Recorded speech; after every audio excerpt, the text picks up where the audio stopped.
How much do you really know about the ancient city of Carthage, the jewel of the Mediterranean? Let's delve into its origins. Carthage was founded by Queen Dido in the 9th century BC. The city's roots stretch back to the Phoenicians, a seafaring people known for their trading prowess. Carthage was strategically located on the coast of modern-day Tunisia, overlooking the Mediterranean Sea. This prime location provided an ideal base for the Phoenicians' maritime activities, enabling them to establish trade routes and connections far and wide. As Carthage grew, it flourished. Its prosperity was fueled by trade, and its seafaring nature allowed it to reach out, contact, and influence distant lands and cultures. The city quickly became a beacon of wealth and power, attracting attention and envy from across the Mediterranean. Indeed, Carthage was poised for greatness right from the start, destined to become a dominant force in the Mediterranean. But what happens when two growing empires lock horns for control of the Mediterranean? Picture this: two naval superpowers, Carthage and Rome, both with an insatiable desire for expansion and domination. Their rivalry culminated in a series of 3 devastating conflicts known as the Punic Wars, which played out over a span of more than a century. The First Punic War was primarily a naval battle, with Rome eventually emerging victorious. This was a significant blow to Carthage, a state prided on its naval prowess. The defeat led to a loss of Sicily, a major grain supply for Carthage, and a substantial blow to their economy.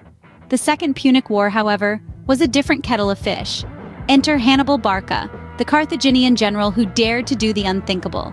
He led his army, elephants and all, over the treacherous terrain of the Alps to launch a surprise attack on Rome. Despite his tactical genius and initial successes, Hannibal was eventually defeated. The Third Punic War was the final nail in the coffin for Carthage. Rome, determined to eliminate the threat of Carthage once and for all, initiated an all-out attack.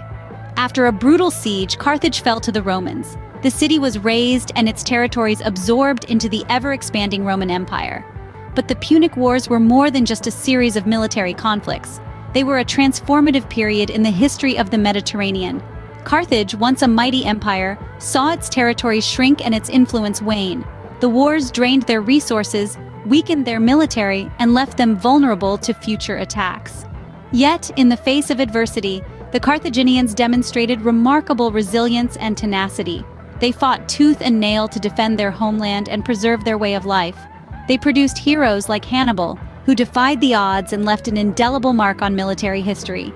Despite their valiant efforts, the Carthaginians were ultimately no match for the expanding might of Rome. But how did this once thriving metropolis meet its tragic end? The Third Punic War, which raged from 149 to 146 BC, marked the beginning of the end for Carthage. This brutal conflict culminated in a final siege, where Rome, driven by a relentless thirst for power, laid waste to the city. The Romans razed Carthage to the ground, leaving no stone unturned.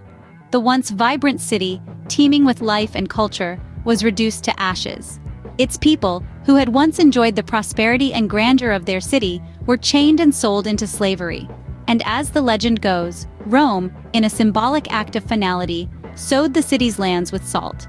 This ancient gesture signified a curse, a way to ensure that nothing would ever grow there again. In its ruthless quest for dominance, Rome had obliterated one of the greatest cities of the ancient world.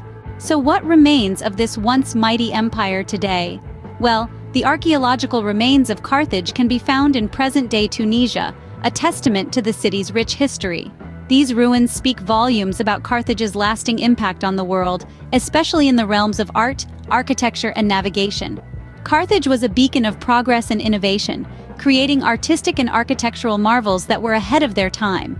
These contributions not only shaped the aesthetic sensibilities of the ancient world, but also laid the foundation for future architectural advancements. Moreover, Carthaginian advancements in navigation opened up new avenues of trade and exploration.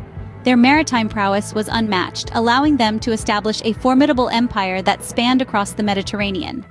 The city saw a revival under the Romans, who were heavily influenced by Carthaginian culture.